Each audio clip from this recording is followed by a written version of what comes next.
Hoje o nosso palestrante é um formando do curso de Física, Gabriel Cardoso. Ele fez iniciação científica com o professor Fernando Devec no grupo de Cosmologia aqui da UFPR. Depois ele foi bolsista do Ciências Sem Fronteiras, ficou um ano na Universidade de Londres, onde ele trabalhou com o professor David Berman no Centro de Pesquisa em Teoria de Cordas.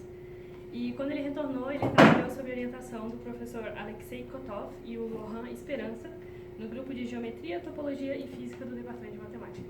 Então, muito prazer. Com prazer eu apresento o Gabriel.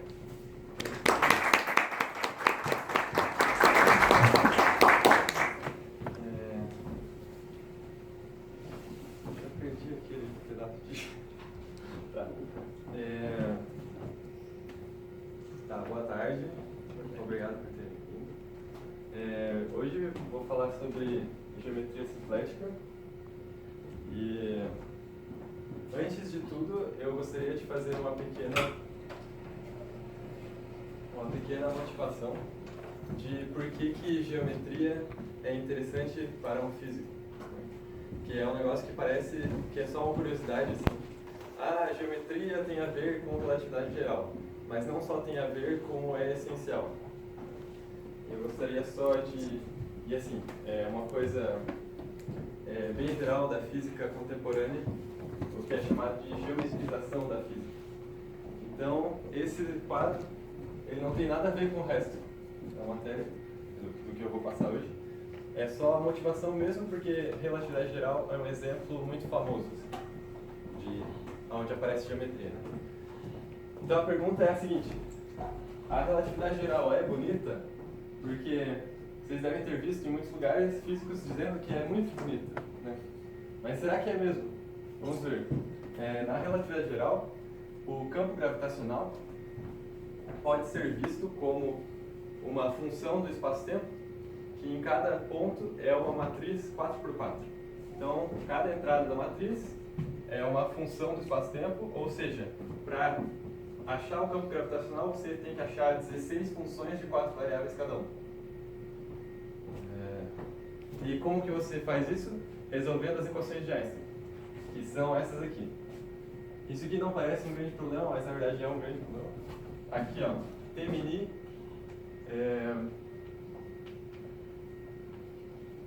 matéria, vagamente. Então, é assim, você tem uma distribuição de matéria, calcula T mini, que diz como a matéria e o momento está distribuído no espaço-tempo naquele ponto, e a partir disso, se você tem esse lado já, resolve para esse lado. Nesse lado, você tem uma expressão que envolve as derivadas de g, dessas funções aqui. Por quê? Porque esse R, cada um, então esse aqui são índices, né? Então, por exemplo, R11 é uma função, R12 é outra função. Então, esses R são calculados dessa forma, onde esse R com 4 índices é calculado dessa forma, essa coisa assustadora. E cada uma dessas coisas é essa coisa também assustadora. Ou seja, aqui você tem uma combinação medonha das derivadas de G. É uma equação de segunda ordem. Uma equação de segunda ordem, na verdade. Então, o que são as equações de Einstein? São 16 equações diferenciais parciais acopladas, terrivelmente não lineares. Isso aqui é um monstro. Não parece muito bonito. Então, só como um exemplo, vamos dizer que você pega esse problema assim. Se tivesse em eletrodinâmica, eu diria uma distribuição estática de cargas com simetria esférica. Qual é o campo elétrico a uma certa distância? Isso aqui é muito fácil, tanto que a gente resolve em Física 3, ou em Elétron 1, sei lá. Mas em Física 3 a gente já sabe como faz isso. É muito fácil. Agora, um problema análogo em relatividade geral. Uma distribuição de massa estática com simetria esférica. Isso é muito difícil. É tão difícil que a solução tem nome, que é a solução de Schwarzschild. Então, é um problema muito pior resolver as equações de Einstein do que resolver as equações de Maxwell. É muito mais difícil. Então, não parece muito bonita, não. Só que, na verdade, é. Ela é linda. E por que isso? Porque, na verdade, a forma correta de olhar para a relatividade geral é não como um monte de equações diferenciais loucas, mas como geometria, né? O que acontece é, o que está acontecendo na relatividade geral é o seguinte: o campo gravitacional em um ponto, ele te diz como se calcula o produto interno entre vetores tangentes ao espaço-tempo nesse ponto. Então, uma vez que você tem G, você pode definir o produto interno entre dois vetores tangentes como U transposto GV. Ou seja, pega esse vetor coluna, essa matriz, que é aquela lá, você teria que resolver, e esse vetor coluna multiplica isso aqui, dá um número. Ou seja, G diz como você mede ângulos e comprimentos de vetores em cada ponto. Não é só uma matriz, né? Tem esse significado geométrico. Só que, como eu disse, G não é constante, ele varia ponto a ponto e, portanto, pode haver curvatura. Curvatura é um dos invariantes que caracteriza G. E essas quantidades aqui, esses R's, por exemplo, eles quantificam a curvatura em um ponto. Certo? Então, aquela equação, na verdade, é uma equação com um significado geométrico. E é esse significado geométrico que é extremamente lindo. Então, um dos pontos, assim, uma das conclusões geométricas que está aqui dentro é essa coisa aqui. Isso é um dos fatos lindos sobre relatividade geral, que é o seguinte: você tem como uma das bases da relatividade geral o princípio de equivalência, né, de que massa gravitacional é igual a massa inercial. O que acontece daí? É que isso implica que corpos em queda livre caem todos com a mesma aceleração. Certo? E daí vem o Einstein com aquela ideia de que um referencial em queda livre vê as coisas em queda livre como se estivessem paradas. É aquele elevador de Einstein, né? E daí tem uma discussão de que então um referencial que fica em queda livre é localmente inercial. Do ponto de vista do espaço-tempo, o que quer dizer que um corpo está em estado inercial? Que ele se move numa linha reta, certo?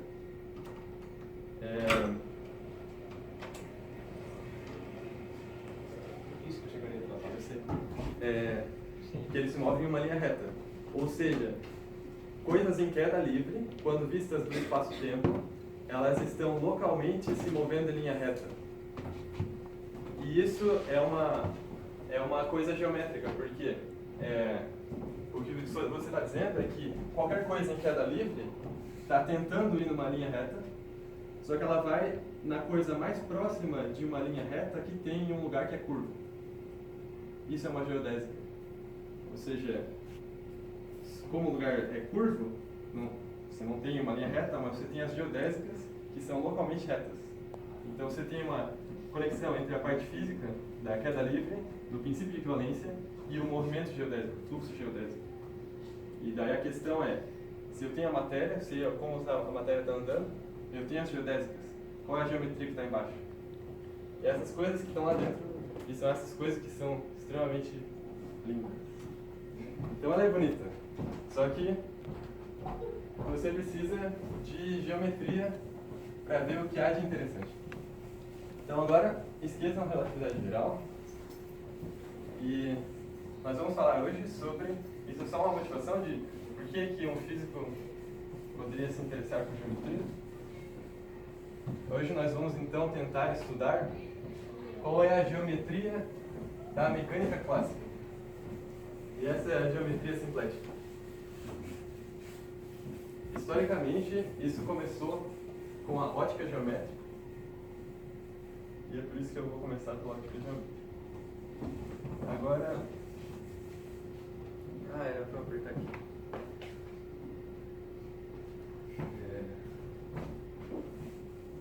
Vai funcionar. Vai subir. Tá, eu tenho alguns avisos antes de começar.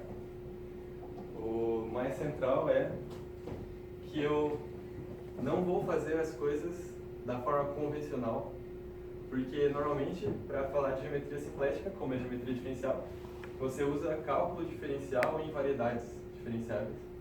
Então, coisas como derivada exterior, derivada de Lie, essas coisas, e eu não vou assumir nada disso. Então, eu vou fazer de uma forma mais simples para entender. Não vou provar nada. Hoje nós vamos só motivar as coisas. Se quiserem ver detalhes técnicos, por favor, perguntem no fim, que eu vou ficar feliz. Então, começando então, e assim, deixar registrado então, que eu não vou escrever as coisas de forma convencional. Então, primeiro, começar pela ótica gaussiana, que é o que a gente inclusive vê no curso, onde você tem algumas hipóteses que simplificam o problema, que é o seguinte: uma é que o coeficiente de refração, que é a velocidade, a razão entre a velocidade da luz no vácuo e a velocidade da luz no meio, é constante por partes.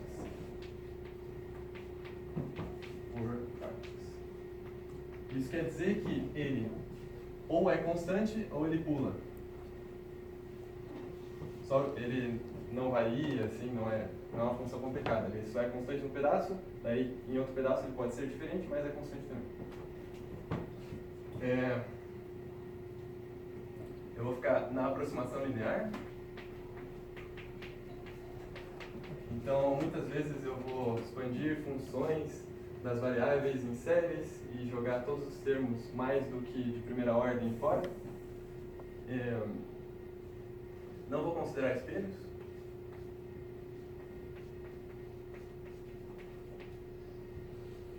E tem mais.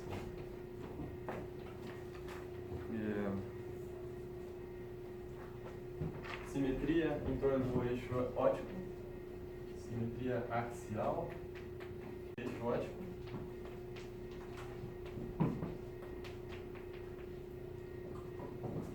E, portanto, eu vou me restringir a raios coplanares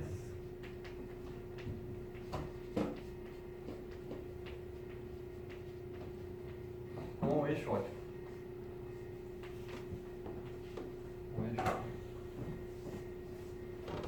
Qual é o problema? O problema é o seguinte: eu tenho aqui o eixo óptico ao longo do qual a luz se propaga, pode eixo Z.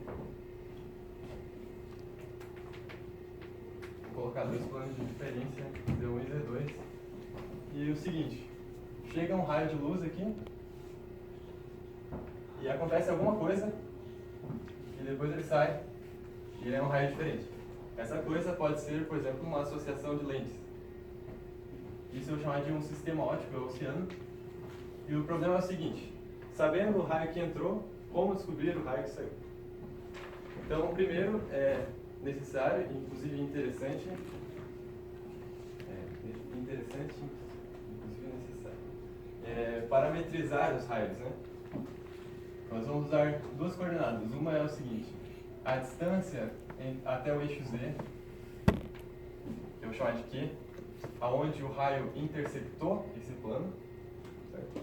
E o outro é a inclinação que ele tinha quando ele interceptou. Então tem esse ângulo aqui, θ1. Isso especifica o raio que entrou em Z1.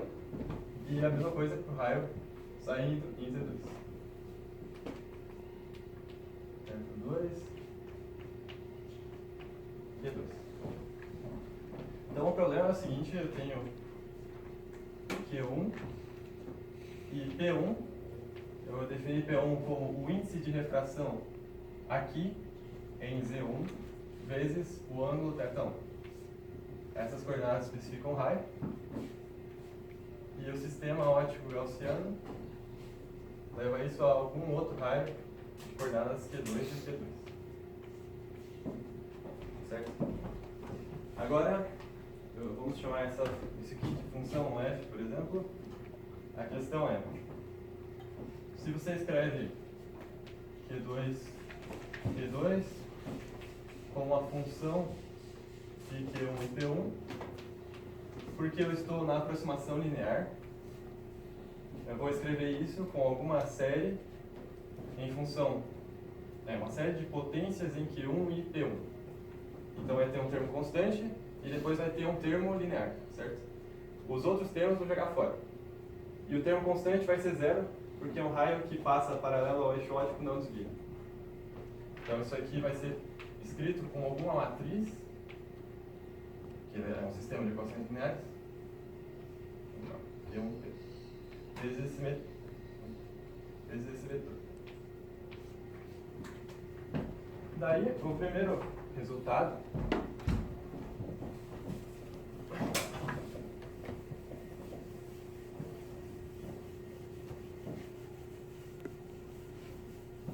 é o seguinte.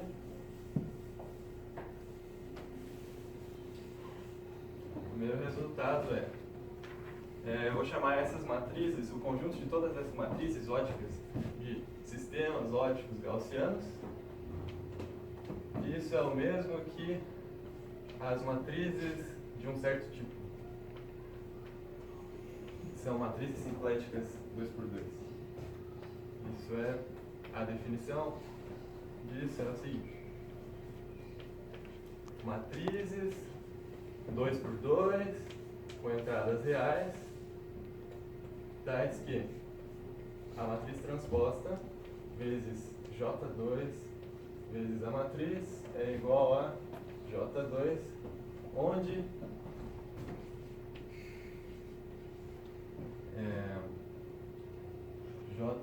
deixa eu definir em geral, J2N é igual, isso aqui é a matriz N por N com todas as entradas zero, e a matriz identidade N por N.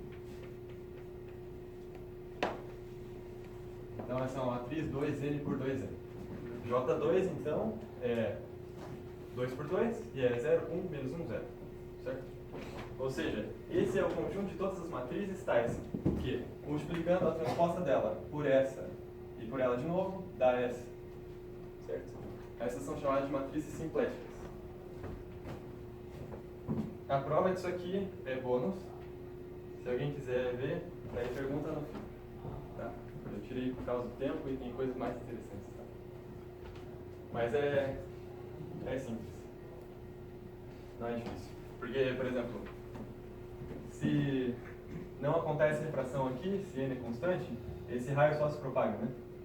E daí você só tem que usar a tangente ali para ver qual é a matriz que, multiplicando pelas coordenadas desse, dá esse aqui.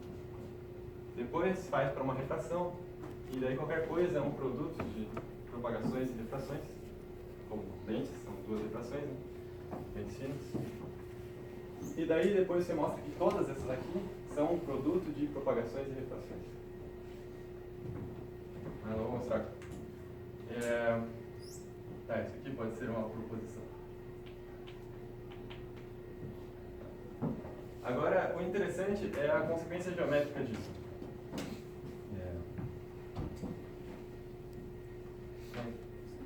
Consequência geométrica.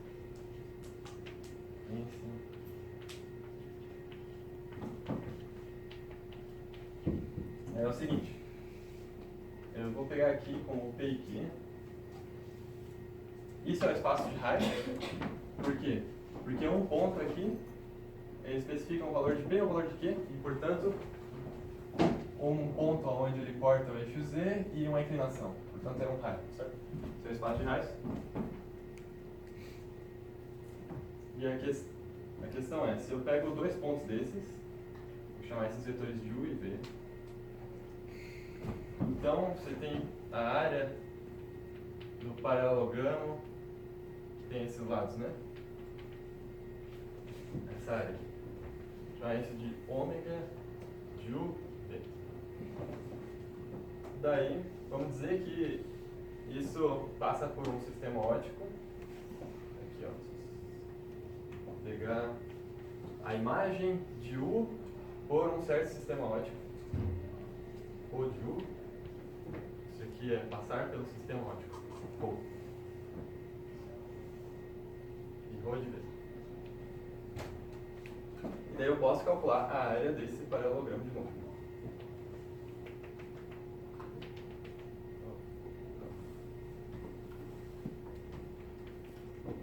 Essa área aqui. Chamar de ômega de Rho de U e Rho de V. O que acontece é que essas duas áreas são iguais. Pelo fato de a matriz que transforma as coordenadas dos raios é simplética. Vamos ver isso rapidamente. Então, ômega de Rho de U rho de V. Cada um, rho de U e rho de V, tem coordenadas P e Q. Vou chamar de P e Q as coordenadas de U e V. E P til e Q til as coordenadas de rho de U e rho de V. Então, isso aqui vai ser o quê?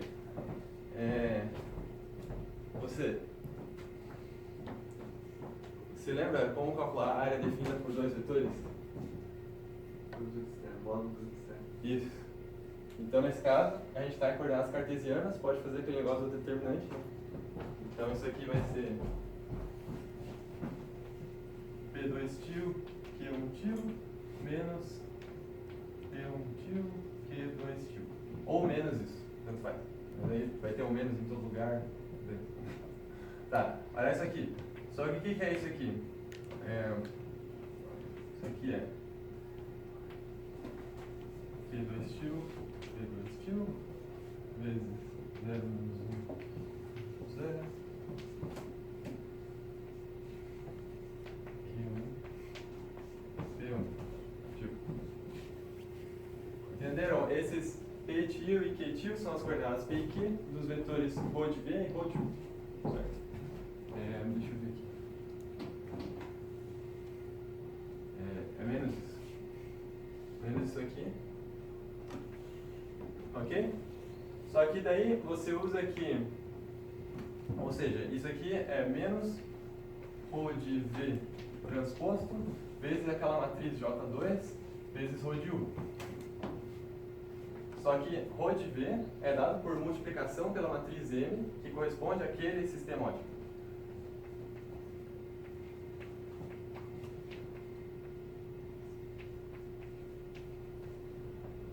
Então, isso é menos V transposto, M transposta, J2, M, U.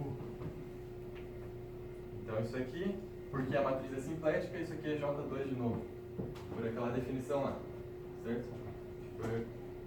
Eu dizia aquela proposição. Posto J2, U. Então, isso aqui é igual à área definida pelos vetores U e V. Certo? Ou seja, esse sistema óptico faz algo com os raios e se você coloca essas coordenadas, ele mantém as áreas definidas por pares de raios. Certo? Isso que é uma transformação, uma função simplética linear, no caso. Agora, vamos ver o que acontece. Então isso é como que um pouco da geometria da ótica gaussiana, né? Agora, na ótica linear,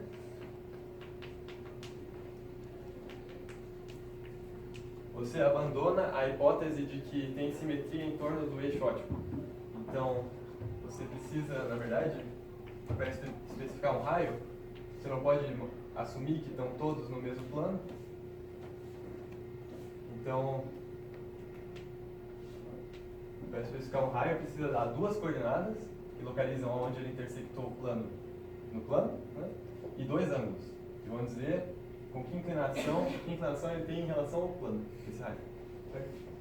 Ou seja, tem coordenadas Qx, Qy, Px, Py. Certo? E daí você faz uma conta parecida com a dessa proposição aqui e descobre que cada matriz ótica corresponde a um elemento de SP4F. São matrizes simpléticas 4x4. Só aqui é de ordem 4 e esse é J4. Ou seja, mesmo que você generalize para o caso em que não há simetria em torno do eixo óptico, você ainda tem que os sistemas ópticos dão transformações simpléticas no espaço de raios. Ok? Agora, mais além, ótica geométrica. O que a gente chama de ótica geométrica? É o mesmo problema, só que agora a gente tira o linear.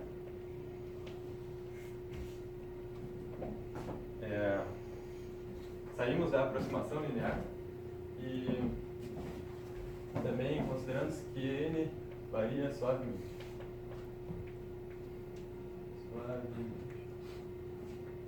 Então, inclusive, como consequência disso, se tem um tratamento das aberrações geométricas que funciona. Não precisa fugir. Aberrações geométricas. Tá. Daí, o que acontece? Né? Você tem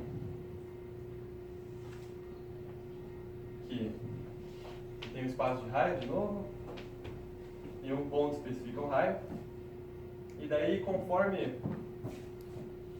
aqui está o eixo Z, conforme o raio se propaga, a sua direção muda de forma suave. Então, ele descreve uma curva no espaço de raios, que é uma curva suave.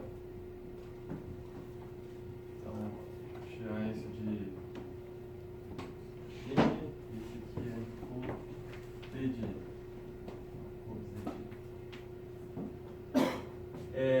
tá, e o que tem de geometria simplética aqui? É o seguinte, se você fixa dois planos aqui, então você ganha uma transformação ρz, que a princípio não é linear, não é multiplicação por uma matriz, porque você saiu daquela aproximação lá. Mas, se você pega a imagem de um ponto, você pode pensar, e se eu andar só um pouquinho e for lá, para onde que anda? E essa é a ideia intuitiva de ver quais são as imagens de vetores tangentes.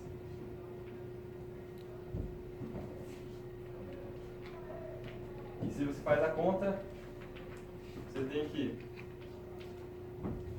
as imagens dos vetores tangentes definem a mesma área que os vetores originais. É simplética nesse sentido. E daí, se você tem uma função diferenciável, como se transformam os vetores tangentes a um ponto? Por multiplicação pela matriz jacobiana.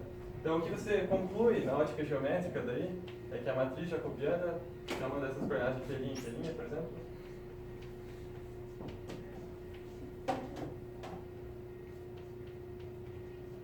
é simplética. Naquele sentido e tal.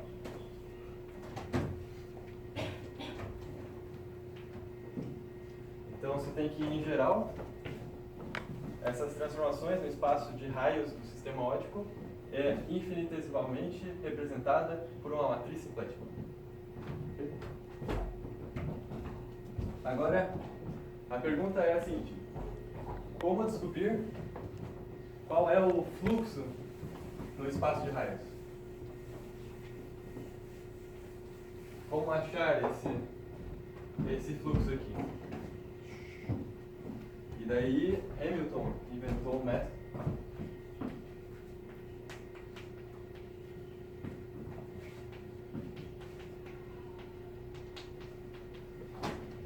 e a ideia é a seguinte: da onde vem a lei de Snell e também a constatação de que raios seguem trajetórias lineares se o índice de refração é constante? Princípio da ação mínima. Em ótica geométrica, Tem outro nome? o que é mínimo? Como assim, Gabriel? O que é mínimo? O caminho óptico. Certo. Princípio de Fermat. Sim. Mas quase. Mas é quase. Mas então, princípio de Fermat diz que o caminho que a luz percorre entre dois pontos, o caminho óptico, é aquele em que o caminho óptico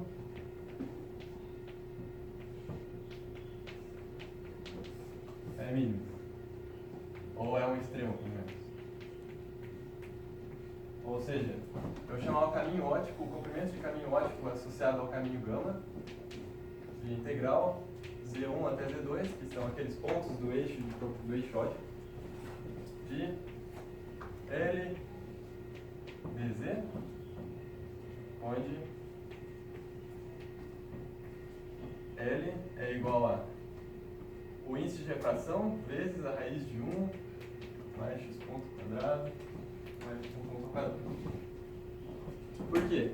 Porque se eu faço isso aqui vezes dz, isso é um elemento de caminho, multiplica isso pelo índice de refração e integra ao longo do eixo ótico.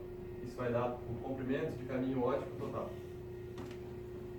Ou seja, o caminho no espaço de raios deve ser tal que S é mínimo, ou é um extremo pelo menos. Daí tá. A questão é, como é que eu recupero as coordenadas no espaço de raios? Isso foi Hamilton que fez, que mostrou que as coordenadas no espaço de raios são aquelas mesmas que a gente tinha introduzido antes, naquele desenho ali. Px é aquela inclinação com respeito à direção x. E py, derivada de L em relação a y.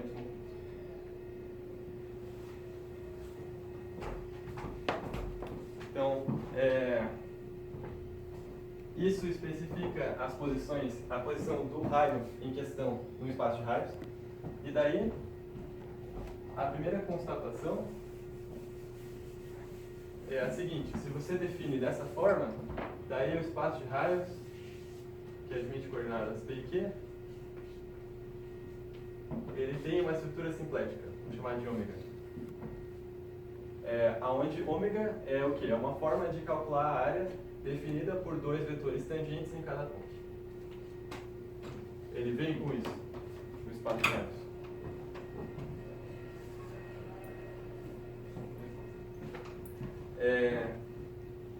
O espaço de raios vem com isso, certo? Com uma estrutura simplética.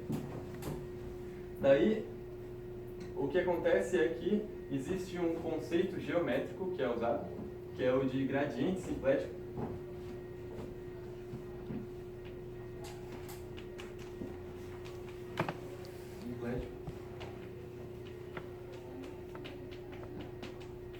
Que é o seguinte. Preste atenção, por favor. Você tem uma função. Então, dada uma função f, eu vou chamar o gradiente simplético, que é um vetor de xf. Esse vetor é o seguinte. Em um ponto, você pode, para qualquer vetor v, calcular a derivada de f ao longo de v. Eu vou dizer que o valor da derivada de f ao longo de v é igual à área definida por xf por v. Ou seja, ômega de v xf é igual a... Tem um fator aqui, que provavelmente está errado, v escalar gradiente de f. Ou seja, isso para qualquer v. Ou seja, para qualquer vetor tangente, a derivada de f na direção desse vetor é a área definida por esse vetor e pelo gradiente simplético. Ou seja, eu uso essa noção de área para definir o gradiente simplético. E a solução de Hamilton é a seguinte.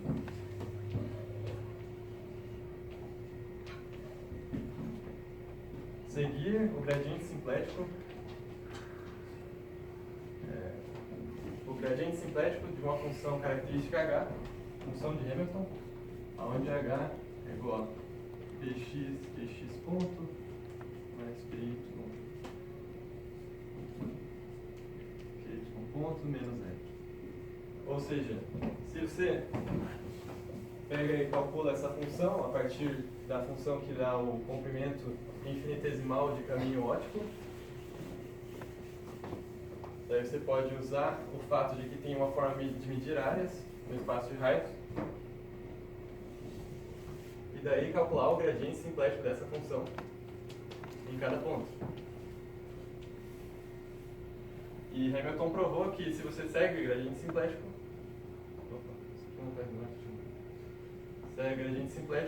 esse é o caminho que minimiza o comprimento de caminho ótico.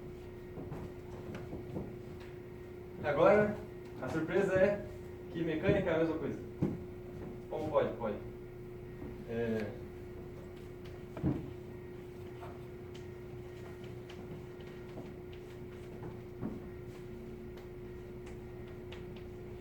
Em mecânica clássica, você tem que o caminho percorrido por uma partícula, quando evolui de um tempo A ao tempo B, é tal que a integral da função lagrangiana é um mínimo, ou é um extremo, pelo menos.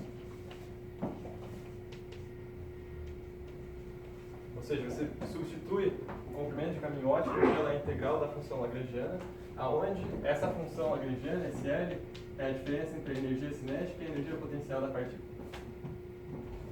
Daí tá, você vai tentar aplicar o método de Hamilton. Então vamos construir o análogo do espaço de raios.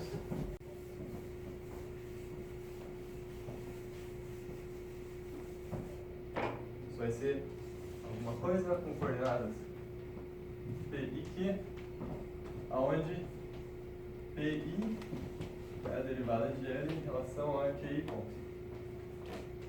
Como no caso da ótica. Né? Só que, o que é isso? O que isso define? Alguém, por favor. Poação de P com H. Não, esse aqui define o momento conjugado. Ah, também. Ah, P com H é P ponto, tá certo. Momento Canonicamente conjugado. canônico conjugado. Ou seja, um ponto aqui, que na ótica era dar a posição em que cortou aquele eixo e a inclinação, ou seja, dar um raio, é dar as posições das partículas e os momentos conjugados, ou seja, dar a posição e velocidade. Então, um ponto é um estado mecânico. A gente chama isso aqui de espaço de fase na mecânica.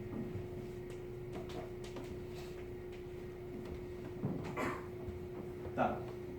E agora, se você continua aquela função h definida da mesma forma, PI, QI ponto, menos L, ela é, se você faz a conta para todos os casos assim, de interesse na mecânica, pelo menos, isso vai ser P mais V, que é igual a energia mecânica total.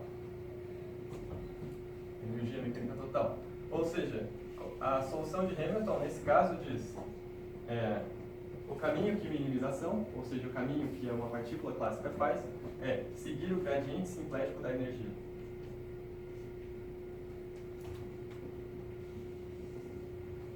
Daí, se você bota em coordenadas essa equação aqui, que dá o gradiente simplético, isso dá igual às equações de Newton.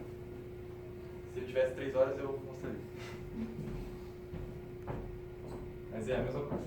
Agora eu quero só... Nós já vamos para a última parte. Mas eu quero só dizer uma coisa, que é o seguinte, quando eu digo mecânica, não é só mecânica de mecânica. Isso aqui de minimizar a ação também pode ser usado para achar a dinâmica do eletromagnetismo ou de teoria de cordas, qualquer coisa. Mas então o que acontece é que essa solução geométrica aqui, ela serve para encontrar a dinâmica de sistemas mecânicos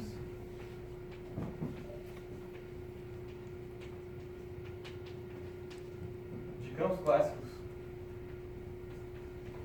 como eletromagnetismo,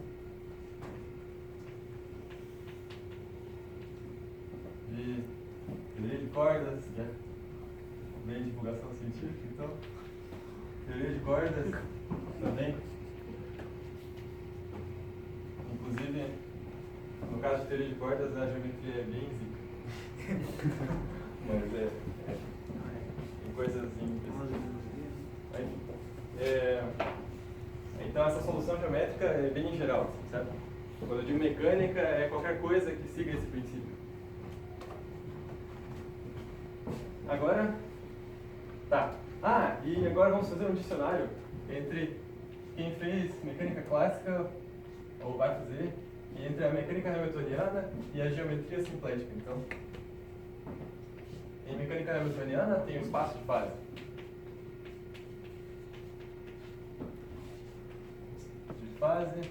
Em geometria simplética isso é chamado de uma variedade simplética.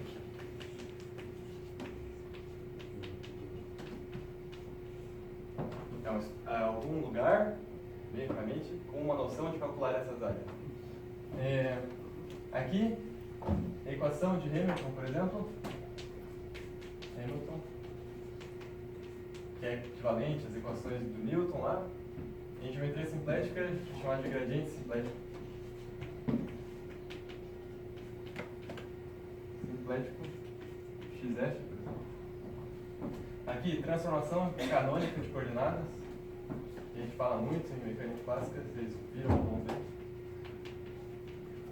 Em geometria simplética é um diffeomorfismo simplético.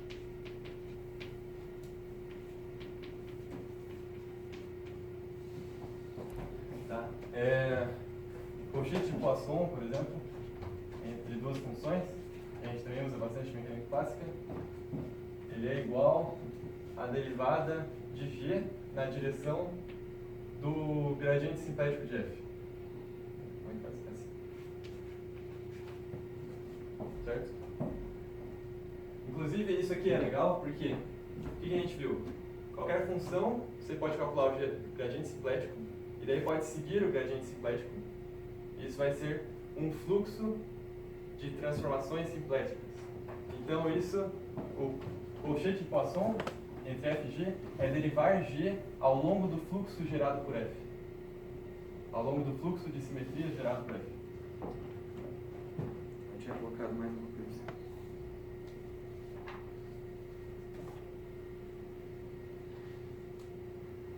Teorema de Noether também. É bem legal. Em geometria simplética, isso é chamado de mapa do momento. E é importante para a geometria mesmo. Enfim. Mecânica hamiltoniana é geometria simplética, tá? Na verdade. Bem, tá. Agora, será que eu... Tá, vamos só ver um exemplinho bem simples do oscilador harmônico simples, então.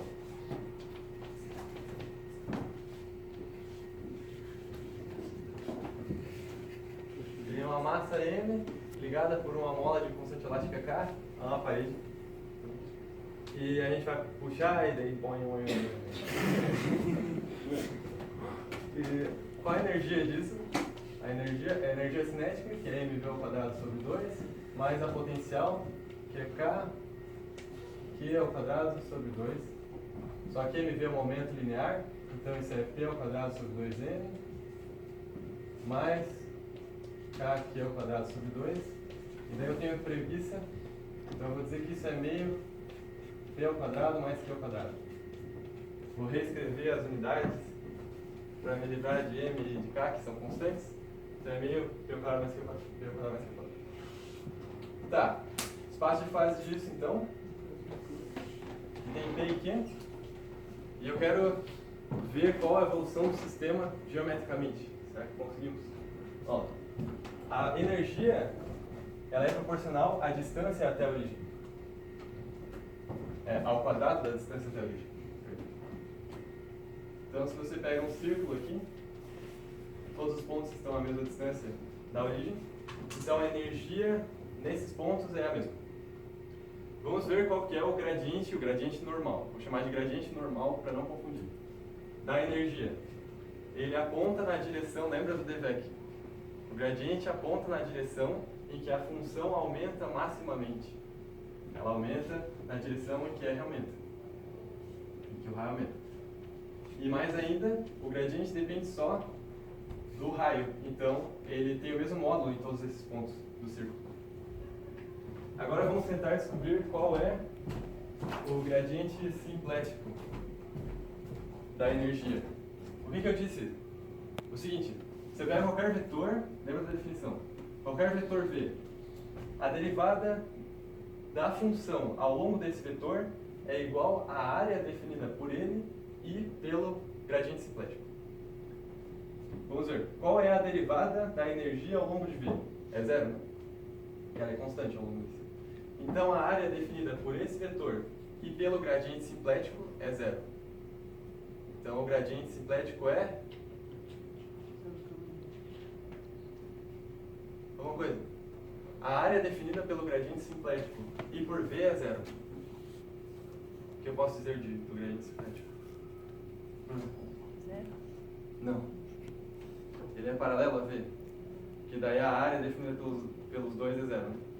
Então, o gradiente simplético da energia está nessa reta.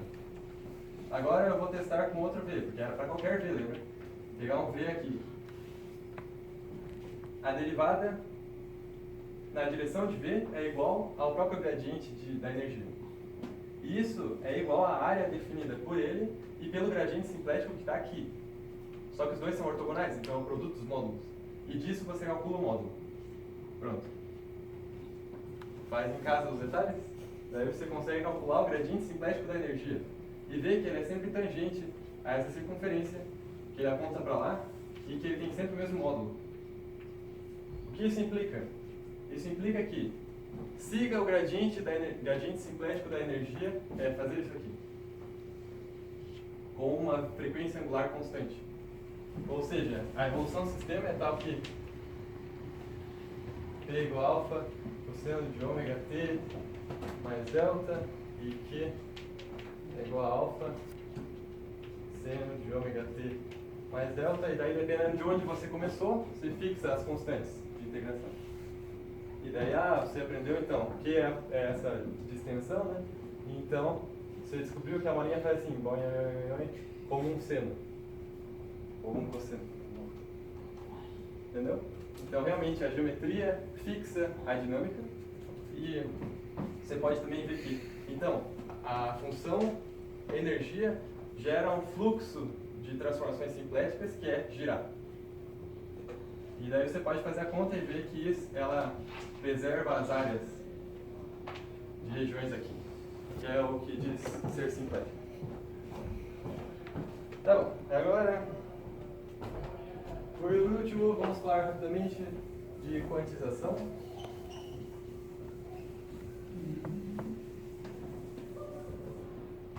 Eu espero que tenham pensado em uma pergunta, senão eu vou ficar muito triste.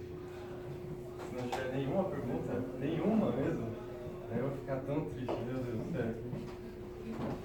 Pode ser mais de uma também. Vamos ver agora.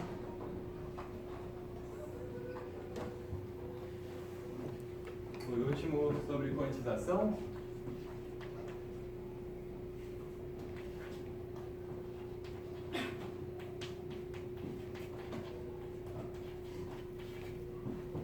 Então, nós vimos...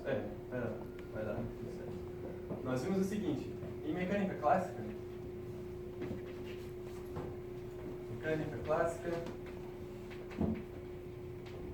um estado é um ponto no espaço de fases, que é uma variedade simplética. Vem com uma forma de calcular a área de vetores tangentes. E um observável, que é tipo a energia, o momento, alguma quantidade física,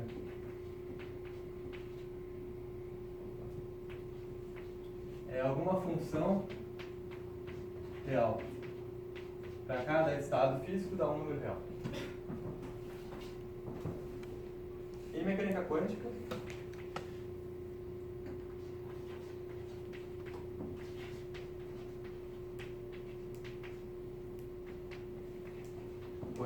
o que você tem é que um estado é uma função de onda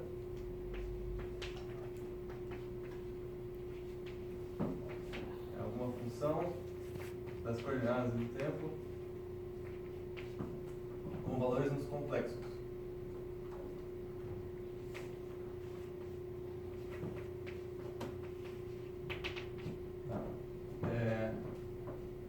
Uma função de onda e um observável, uma quantidade física, como o momento, a energia ou qualquer coisa. Ele é um operador, vou chamar o espaço de estados de H, que é um espaço de Hilbert, e um observável é um operador que age nas funções de onda, nesse espaço de Hilbert, né?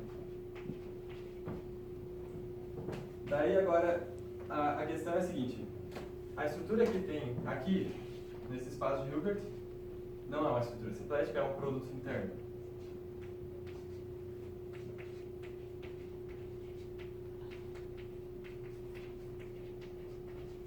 E qual a importância disso? A importância disso é que, por exemplo, esse operador, vamos dizer que é a energia. Mas a energia, quando eu medir, vai sair um número, não vai sair um operador que muda as funções de onda. Então, qual é o valor esperado de um operador? Se você faz várias medidas, daí estatisticamente o valor médio dessa quantidade é igual ao produto interno do seu estado por agir com esse operador no estado. Isso também, o produto interno também entra para calcular probabilidades, etc.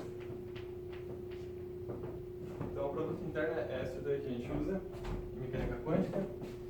E os observáveis daí, eles não são qualquer operador. Você pede que eles sejam hermitianos. Então, o que é isso?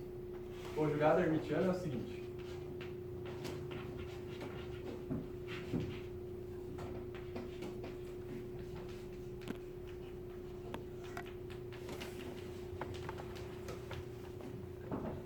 Se você tem o operador F, eu vou chamar o conjugado hermitiano de F dagger. Isso é uma adaga.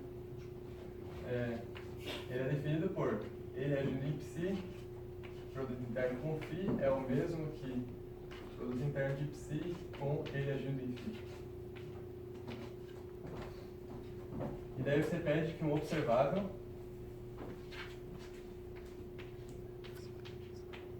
ele seja auto-hermitiano. O conjugado hermitiano é igual a ele mesmo. Por que isso é interessante? Alguém me diz uma coisa por que é interessante. Por favor. Bruna. Altos valores reais? Isso. Isso implica, em particular, que aqueles valores esperados, por exemplo, ou os altos valores também, vão ser reais. E daí você dizer que quando fazer um monte de medidas, o valor médio é isso, faz algum sentido, porque isso ali vai dar um valor real. Então, essa propriedade é importante.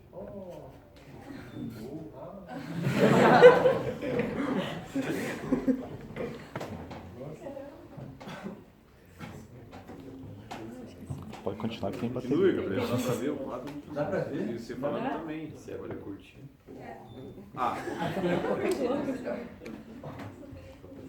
Tá. Bem-vindos ao Mas então, ó.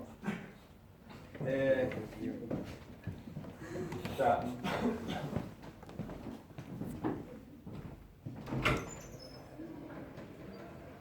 Ah, sim. Não, assim, só que eu ganhei foi reflexo. Não, Tá melhor? tá bom.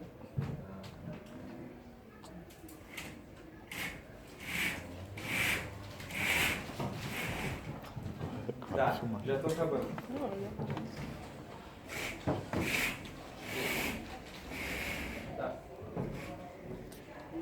Tá, então o que acontece? Os operadores importantes, que são os observáveis, aqueles que correspondem a quantidades físicas, eles têm essa propriedade aqui. E daí, a questão da quantização é o seguinte. Em quantização, o problema é o seguinte.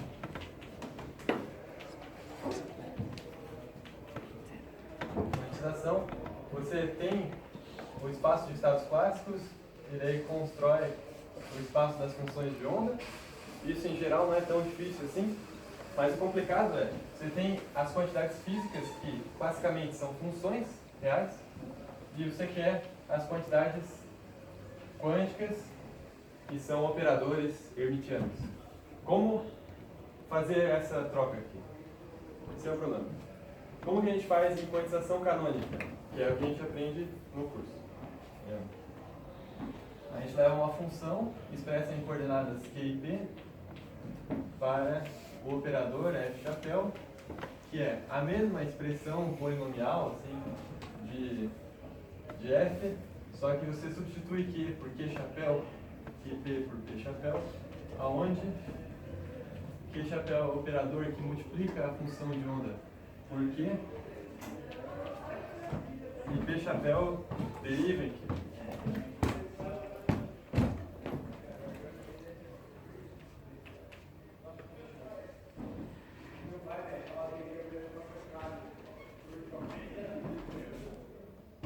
certo? Então você troca toda vez que aparece P, troca por esse operador. Toda vez que aparece Q, troca o contrário, mas troca. Daí, só que uma pessoa muito esperta, chamada Dirac, estava se perguntando, tá, isso serve para mecânica não relativística, mas como fazer isso em geral? Daí ele postulou que deveria ser esperado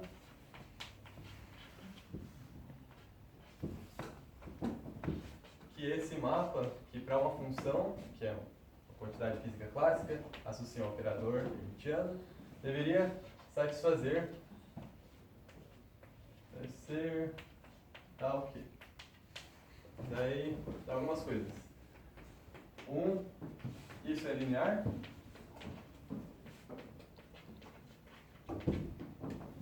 2, se f é constante, então o operador f chapéu, ele multiplica por essa constante. 3,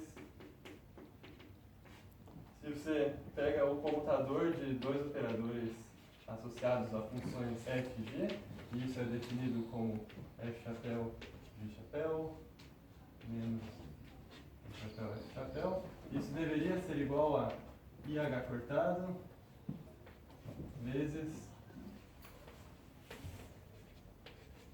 o operador associado à função dada pelo colchete de Poisson, ou parente de Poisson das duas. Isso aqui veio da geometria simplética, é derivar essa função ao longo do fluxo gerado por essa. E isso aqui é uma operação que tem em mecânica quântica. Elas vão estar relacionadas assim. E 4 outras coisas que eu não vou falar. Mas se alguém perguntar, daí eu falo.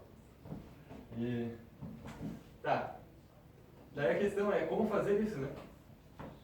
Nós sabemos um pouco de geometria simplética, então tem uma forma de usar que você aprendeu, que é o seguinte.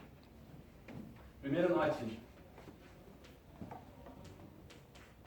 Lembra que na mecânica clássica uma função, que era um observável clássico, tipo energia, gerava um fluxo de simetrias, um fluxo de transformações simpléticas. Na mecânica quântica, um observável, que é um operador hermitiano, também gera um fluxo de simetrias. Só que as simetrias não são transformações simpléticas, porque não tem estrutura simplética. O que eu tenho no espaço das funções de onda? Que operação? Isso, bom trabalho. Tem um produto interno. Então, um observável gera um fluxo de transformações unitárias. Então, é o seguinte, eu vou fazer uma conta que não faz o menor sentido, mas na verdade ela faz, mas eu vou explicar por quê. É o seguinte, se o conjugado hermitiano de f é igual a n mesmo, isso acontece se é observável. Então, o que acontece se eu faço exponencial de tf chapéu conjugado hermitiano? Eu vou fazer isso, pensar como uma série.